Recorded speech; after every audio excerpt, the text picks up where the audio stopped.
Halo rekan-rekan, selamat datang kembali di channel ini. Video kali ini kita akan membahas terkait dengan nasib tenaga honorer yang sempat dirumahkan, lalu bagaimana juga nasib tenaga honorer yang alhamdulillah tidak dirumahkan sampai dengan saat ini. Informasi selengkapnya silakan disimak dan ditonton secara lengkap agar rekan-rekan sekalian bisa menerima informasi secara utuh dan menyeluruh. Rekan-rekan sekalian, Undang-Undang Aparatur Sipil Negara telah disahkan beberapa waktu yang lalu, tepatnya pada tanggal 3 Oktober. Setidaknya undang-undang ini memberikan harapan baru bagi para tenaga honorer dan aparatur sipil negara. Honorer berharap bisa diangkat dan menjadi aparatur sipil negara, baik itu pegawai negeri sipil maupun P3K. ASN P3K juga berharap bisa menjadi PNS. Ketua Perkumpulan Honorer Kategori 2 Indonesia, Sahiruddinanto, menyampaikan apresiasinya oleh karena memang pintu mulai terbuka untuk penyelesaian dan pengangkatan honorer menjadi aparatur sipil negara.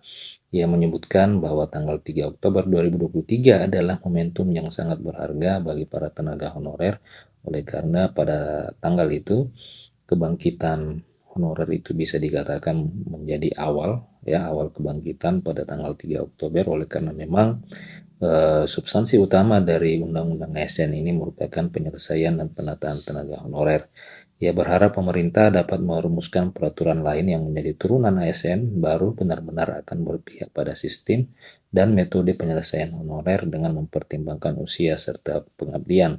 Satu hal yang menjadi bahan pertimbangan kepada pemerintah adalah cukup banyak daerah yang sudah tidak merumahkan honorer. Alasannya oleh karena memang persoalan anggaran daerah, walaupun cukup banyak juga daerah yang tetap mempekerjakan tenaga honorer.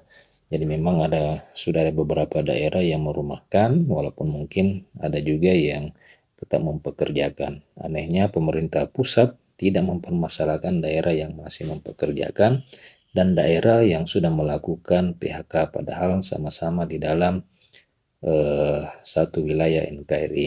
Inilah yang disesalkan oleh karena memang pemerintah daerah mampu membuat kebijakan tersendiri, termasuk diantaranya dalam merumahkan para tenaga honorer. Ia berharap pemerintah pusat, dalam hal ini Kemenpan RB dan Kemendagri, mengambil langkah-langkah strategis dalam penanganan persoalan honorer yang sudah dirumahkan agar bisa kembali bekerja. Banyak rekan-rekan kita para tenaga honorer di awal-awal tahun kemarin itu sudah dirumahkan, mengingat ada edaran terbaru ada edaran Menpan yang memang melarang para instansi daerah untuk mengangkat tenaga honorer. Sehingga Udin sapaan akrab Sahiruddinanto ini mempertanyakan visi dan misi pemerintah untuk mensejahterakan rakyat, memberikan keadilan serta kemanusiaan. Sebab seharusnya penuntasan persoalan penyelesaian honorer ini menjadi skala prioritas pemerintah. Ia mengungkapkan masih honorer kedua tenaga teknis administrasi yang belum terangkat menjadi ASN. Selama ini pemerintah hanya memprioritaskan guru dan tenaga kesehatan, sehingga sudah saatnya honorer tenaga teknis administrasi mendapatkan perhatian khusus.